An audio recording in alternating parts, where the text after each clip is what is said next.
Boa tarde, estamos aqui com o professor Luiz Roden, decano da Escola de Ciências e Humanidades da Universidade do Vale do Rio dos Sinos, a Unicinos, que fica no Rio Grande do Sul, ao nosso convite, junto com o Felipe de Campos Ribeiro, professor da Faculdade de Psicologia aqui da Universidade Federal do Pará.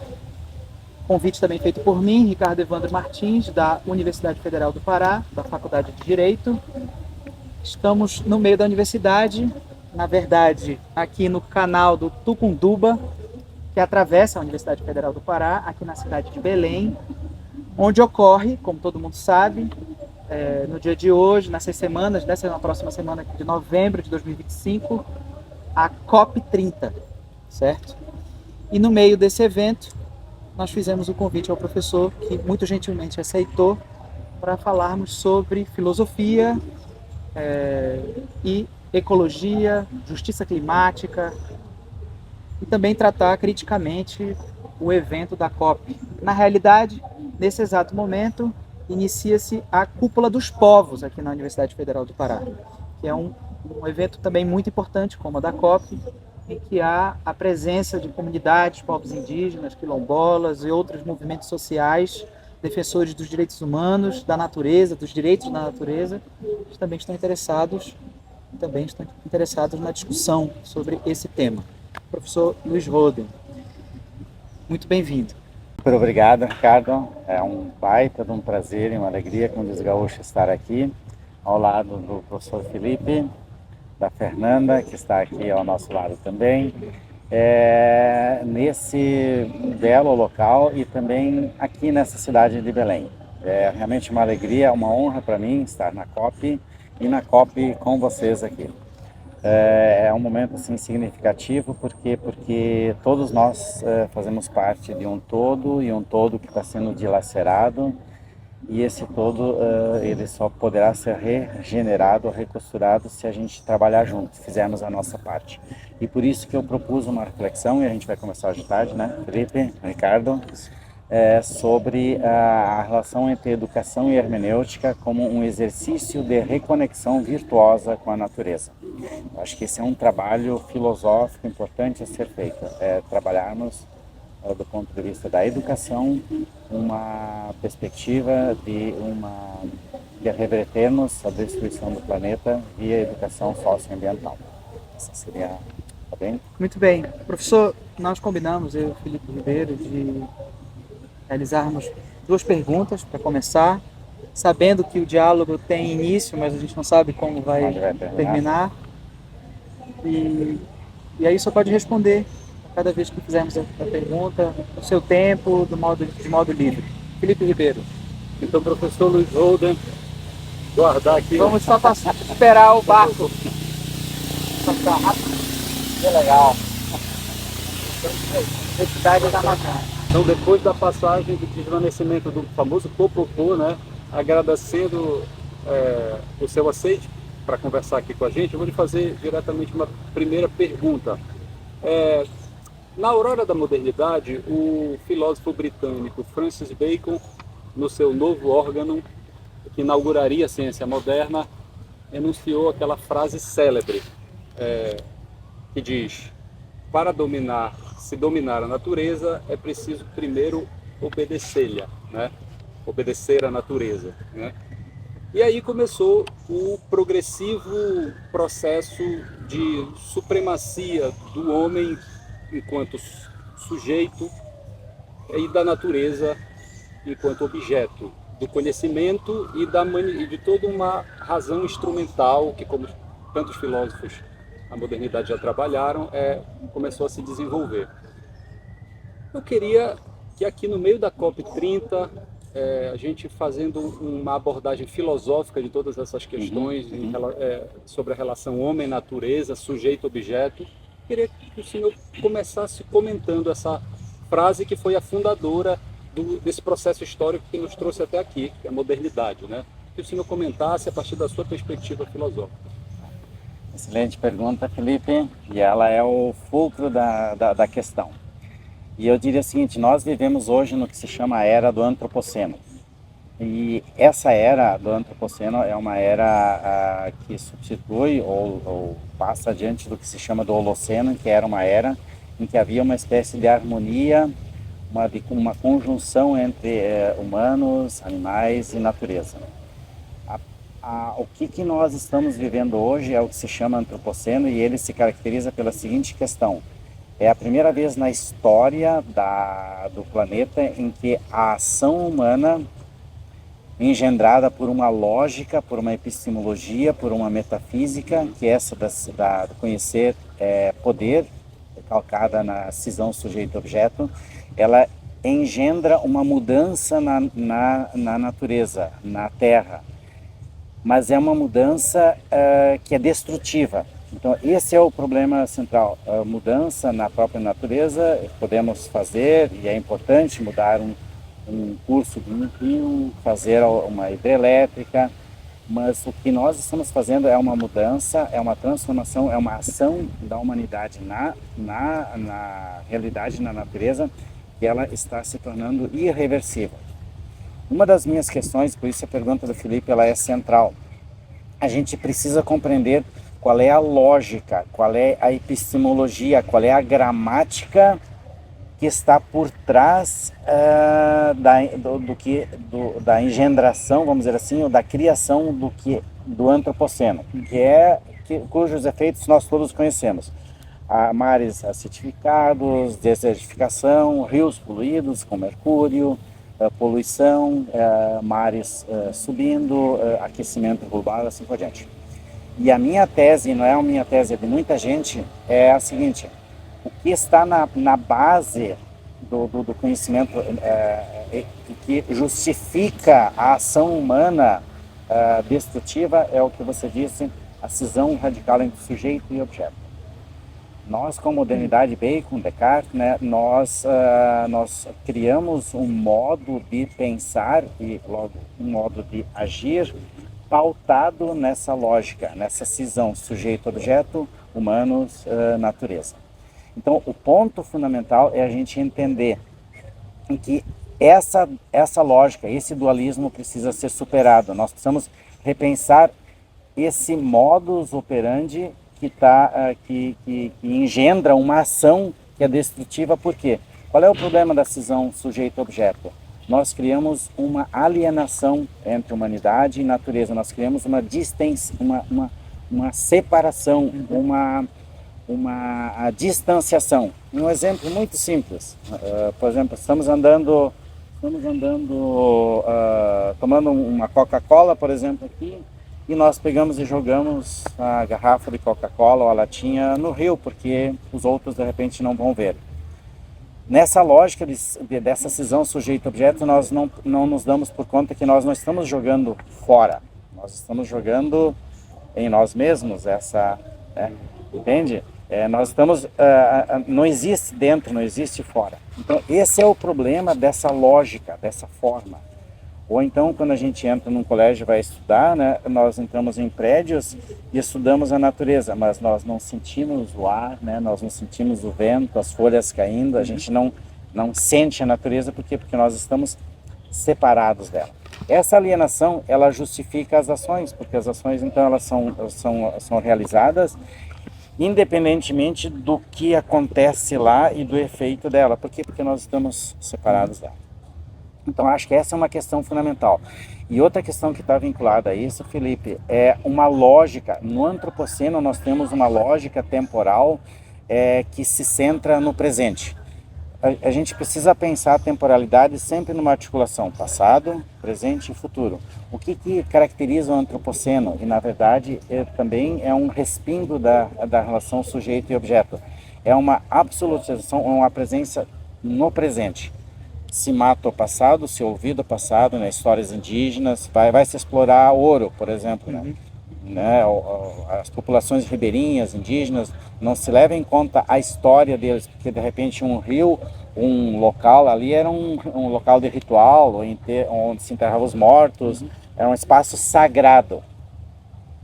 Nessa dimensão do presente, aquele que é regido por essa lógica sujeito-objeto, ele, pensando apenas nele mesmo. E, aliás, esse é o outro ponto fundamental. Nessa lógica sujeito e objeto, é o sujeito que é importante. O sujeito é grande, ele é enorme. E o objeto, ele é pequeno, né? Porque ele tem que ser controlado, dominado, bem na questão que você falou. Por isso, conhecer é poder. Por quê? Porque é um domínio, é uma objetificação que se faz em relação ao objeto.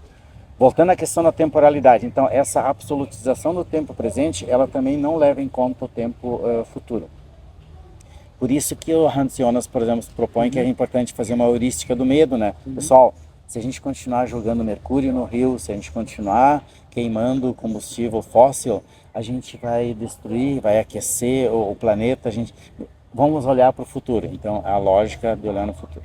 Bom, esse é o problema, então. A pergunta do Felipe me faz pensar sobre o problema dessa questão de calcar, então, e de ter essa lógica, essa gramática epistemológica sujeito e objeto.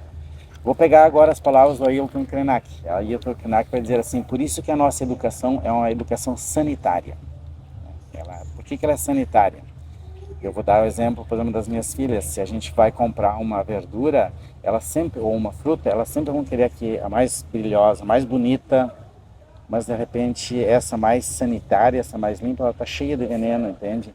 E elas não vão querer uma batata, uma banana que de repente tem uma ruga, uma sujeira. Por quê? Porque a gente olha, a gente não está ligado, a gente não está friccionado a isso é a palavra então, com o processo que a produziu, né? Com o processo e que de repente uma banana vai ter um bichinho, entende? Vai ter uma sujeira, e isso entende por quê? Porque nessa lógica da asepsia, entende, de uma educação sanitária, nós não aprendemos a conviver, que a sujeira não é uma coisa ruim, né? Que a sucuri que vocês encontraram esses dias aqui faz parte do processo, entende? E ela não precisa ser morta, por quê? Porque a gente tem uma... Nós que estamos no espaço dela, não ao contrário. Exatamente, entende? Então, assim, isso, agora eu já estou começando a apontar as soluções, mas isso é a pergunta próxima e eu sei que o Ricardo vai fazer a pergunta por aí. E eu vou retomar uma outra reflexão que eu acho que é importante, e a partir da questão que o Felipe nos coloca. Charles Taylor publicou um livro muito importante que se chama Cosmic Connections. Qual é a tese do Charles Taylor? Com a modernidade, nós vivemos o que se chama o desencantamento do mundo, o desencantamento da natureza.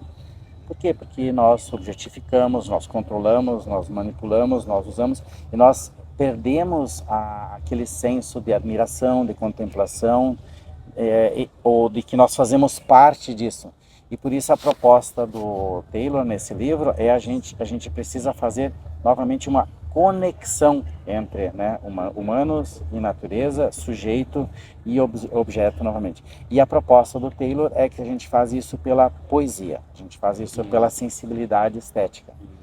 Uma outra forma é o que nós estamos fazendo aqui, né? Nós temos uma entrevista que é integrada na natureza, ela não está dissociada, ela é coerente com aquilo que a gente está querendo propor e que pensa que é a melhor forma de a gente pensar a educação hoje. E esse é o ponto fundamental. Então, a educação hoje, a educação do antropoceno é uma educação calcada na lógica esquizofrênica ou da cisão sujeito-objeto. A educação que precisa ser moldada novamente ou costurada é uma educação que pensa uma lógica, uma forma diferente dessa que engendrou e sustenta e justifica o antropoceno. Então eu diria assim, saber não é apenas para conhecer, o conhecer não deve ser apenas para dominar, o conhecer deve ser para cuidar, deve ser para reconectar com a natureza e para nós termos um senso de pertença à natureza. Então, eu diria que essa é a pergunta. Eu sei que não respondi tudo, mas décimo hermeneuta é aquilo que diz que eu tenho a última palavra e ela existirá. Ótimo. Professor Roden, o senhor citou agora, além do Ailton Krenak, o senhor citou depois um pensador alemão, judeu alemão, Hans Jonas. Que todos sabemos, foi aluno do filósofo alemão Heidegger, que é marcado biograficamente pela sua associação ao nazifascismo, mas que foi um pensador que enxergou a natureza de modo que se tentava subverter a lógica moderna, se enxergar a natureza não mais como recurso natural, assim como ele também alertava, especialmente na Carta sobre o Humanismo, sobre os seres humanos serem tratados como recurso humano. E aí muito se fala disso, do Heidegger e também da sua crítica técnica, da sua postura um pouco ambígua, ou na verdade bastante ambígua em relação à técnica, ora tecnofóbica, ora também pensando a técnica como um modo de descoberta. E eu sei que a sua formação, já com quase 30 anos de pesquisa séria sobre um de seus outros discípulos, que é o Gadamer, Hans-Georg Gadamer, é também aquele que estava pensando a ecologia, também pensando as relações entre ciência e o meio ambiente. A minha questão é no seguinte sentido. Eu sei que muito antes deles, antes do Heidegger ainda, né, a fenomenologia já estava pensando a ideia de que a nossa relação sujeito-objeto é marcada numa relação com o mundo circundante. E essa separação, muito antes do Heidegger, né? já com o Husserl já falando disso, a nossa relação com o mundo circundante e com o outro, é uma relação em que essa separação ela é fictícia, ela é criada pelo mito da modernidade, ou como a escola de Frankfurt também vai fazer, né? A razão instrumental. É isso aí. A minha questão é, o senhor acha que essa tradição fenomenológica anterior ao Heidegger, essa tradição que é renovada pelo Jonas, renovada pelo Gadamer, ela consegue dialogar com esses problemas que temos aqui na Amazônia, consegue dialogar com os pensadores também do Brasil, como Krenak, Nego Bispo, pensadores que estão preocupados com a natureza, preocupados com a nossa sobrevivência nesse mundo em que a catástrofe parece iminente. E se a filosofia hermenêutica, a ideia de um diálogo do Gadamer e mesmo essa preocupação com o mundo podem dar alguma resposta? Sim, Ricardo, excelente tua pergunta. Tá? Como diz alguém, vamos por partes então. Eu diria, vamos assim de trás para frente. Do ponto de vista da fenomenologia, sem dúvida, ela é anterior, ela já lançou várias sementes propondo essa conexão, novamente, essa conexão natural, onde não havia, na verdade, a desconexão, né? Entre, no Lebenswelt de Husserl, é o mundo da vida, né? E o mundo da vida não há uma separação entre nós e a realidade sujeito e objeto. É uma realidade que a modernidade reforçou como uma forma realmente de domínio, e que tem o seu lado positivo, mas no caso negativo. Então, assim, Husserl, eu diria, com o conceito de Lebenswelt, já apontava para essa costura natural entre nós humanos e a natureza, que os povos originários têm. Por isso que a grande questão dos indígenas, que aliás são muitos os indígenas presentes aqui, né? Eu fiquei impressionado, né? Os povos indígenas não viviam sob esse dualismo, sob essa esquizofrenia. A relação entre povos originários e indígenas era de mãe natureza, né? Era os seres, os animais, eles estavam integrados na natureza. Não havia não havia também uma supremacia entre indígenas e os animais, entende? Como nós temos no Antropoceno. O Antropoceno é o homem branco, europeu, né? E que exclui, se nós pensarmos a proposta dos povos originários, todos os seres são importantes, inclusive uma pedra, né? Inclusive o bambu que a gente está sentado aqui. Então tudo está integrado. Então eles já nos dão essa lição, e não é por nada que todos, o Taylor inclusive, imagina Taylor, um americano, né? Um filósofo, usa como exemplo os povos originários como essa forma de justificar um modus operandi em relação à natureza, de pensar, de sentir e de agir, entende? Então isso é importante, é uma integração entre todos eles. Bom, agora em Heidegger, eu acho que a ideia de mundo como morada, né, ela é muito legal. Eu acho que nós pensarmos o mundo como uma morada, um local onde a gente está em casa, E se eu estou em casa nesse mundo, não faz sentido eu jogar veneno no rio, né? Porque eu vou me envenenar, né? Não faz sentido nós nos desvencilharmos da natureza simplesmente. Então, assim, é por isso que a Laudato Si, por exemplo, toda a ideia né, pensar a natureza como a nossa casa, como a nossa morada, eu até não sei a relação com Heidegger, mas eu acho que a gente poderia estabelecer, né? É isso, a gente pensar essa relação com a natureza como um lugar comum. A diferença da nossa casa individual é que aqui nós temos uma casa comum. Isso nós temos dificuldade, porque a modernidade ela absolutiza o sujeito em detrimento também dos outros. Bom, chegando agora em Gadamer, o que eu acho interessante em Gadamer, ou especificamente na hermenêutica, eu acho muito legal. Bom, se o ponto central do antropocentrismo é essa lógica esquizofrênica e que justifica uma ação que controla, que domina, que usa e como uma laranja ela chupa e joga fora, na hermenêutica o que é importante é a relação. Por isso uma coisa que eu acho que é simbólica e significativa, quem é que é o nome da hermenêutica está vinculado a Hermes. Quem era Hermes na mitologia grega? Hermes é aquele deus que está entre a porta e a saída, é aquele que faz a ligação entre o mundo dos mortos, o mundo dos vivos, é aquele que faz a ligação entre os humanos e os deuses, né? É aquele que faz a relação, é aquele que institui a terceira margem do rio, como diz o Guimarães Rosa. Ele é o criador, ele é o que faz. Por isso é difícil definir Hermes. Ele está sempre em movimento, ele tá andando, ele é dinâmico. E nós não suportamos a mudança, a dinamicidade, né? Por quê? Porque é pluralidade, né? É uma temporalidade que é diferente, tu tem que integrar o passado, o presente, o futuro. Então, assim, eu diria, na própria palavra hermenêutica, nós encontramos uma proposta de uma educação que é um exercício de reconexão com a natureza e que é virtuosa. Porque a gente pode estabelecer, nós vivemos uma conexão com a natureza que ela é viciosa, destrutiva, né?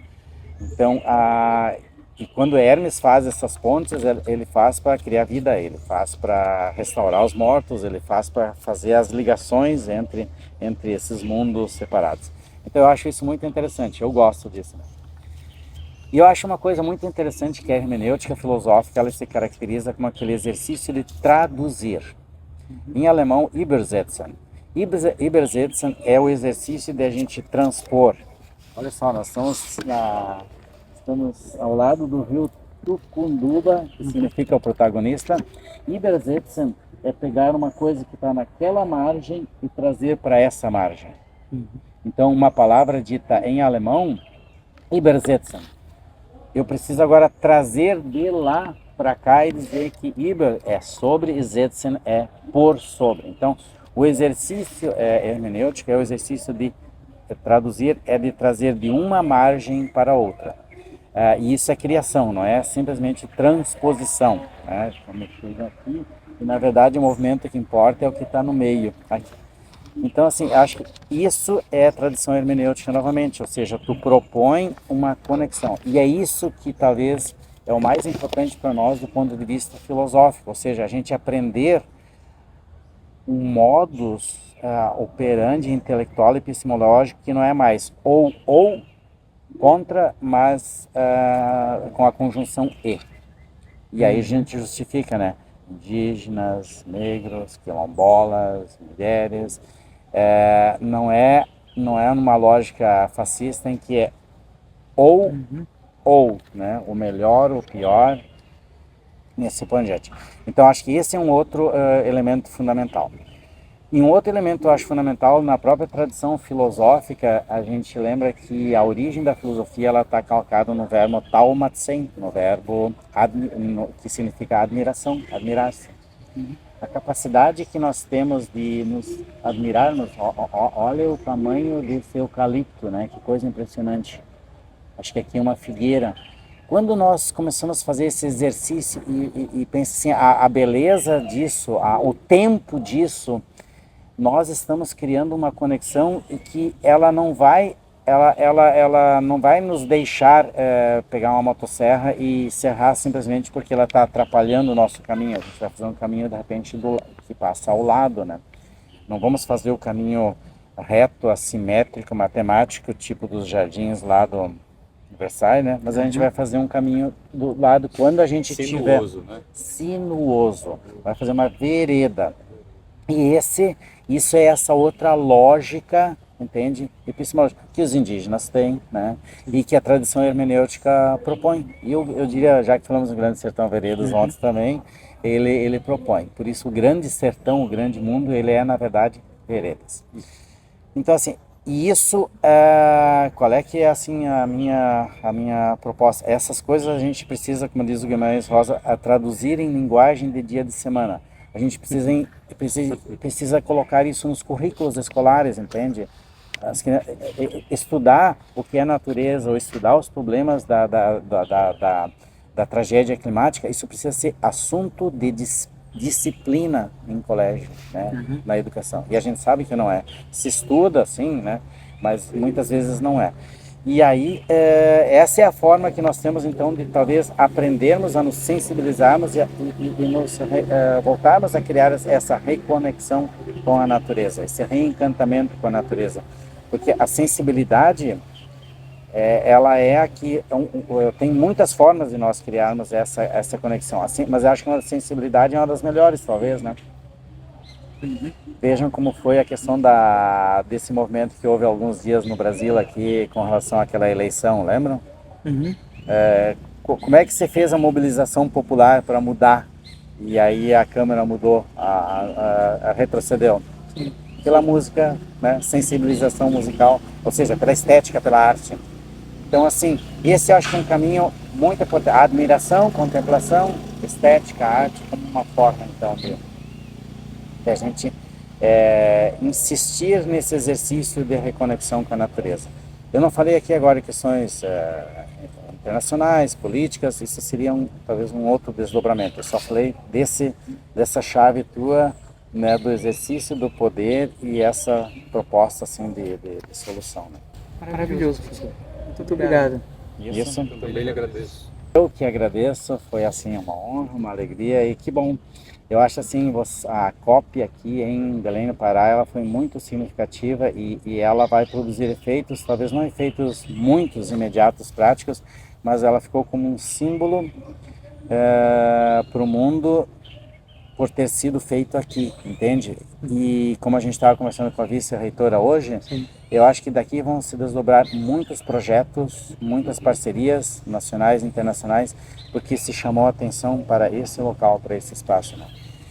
E a acolhida que se fez em Belém do Pará foi assim uma coisa quente, calorosa, amigável, tanto assim que eu posso dizer assim, eu me sinto em casa de Felipe, com o Ricardo, com a Fernanda, e os demais colegas aqui, tá bem? Você está em casa, volte sempre. Obrigado. Tchau.